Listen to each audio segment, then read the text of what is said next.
In this section, I'm going to show you how to create a new contact in Sugar CRM. If a client has not used our services before, we need to create a new file and then create a booking. You may do so by clicking on the Contact tab and then clicking on the Create Contact below the shortcuts. This will bring you to a blank page where you can enter in all of the client's contact information. Always make sure to get the appropriate spelling of the first and last name, because even the simplest names can be spelled differently. Obtain the contact phone number, whether it's home, cell, or even office number if they have one available. It is a good idea to get more than one phone number for each client, because if we need to move an appointment, then we have better ways of being able to reach them. We want to make sure to get full street names without abbreviations, as well as any suite numbers or buzzer numbers for each client, if it is an apartment or a condo.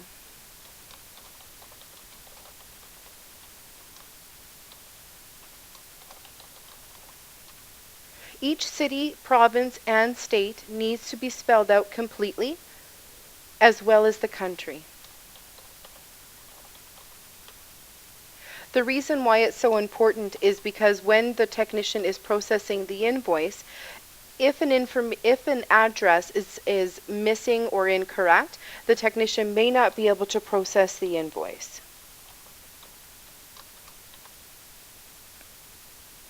As you can see, this client, Lisa Smith, is at 123 12 Main Street.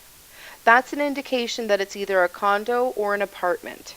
Always make sure to obtain the buzzer number, as it may be different than the actual suite number. If there is any notes for the client that the technician needs to be made aware of, this is where you can also enter that information in.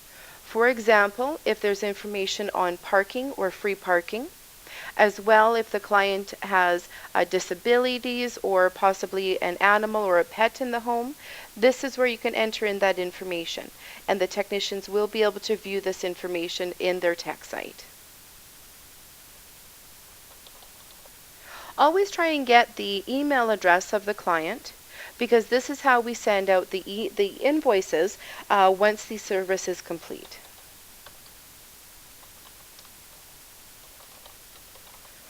It's a good idea to read back the email address to the client so the invoice will go through correctly.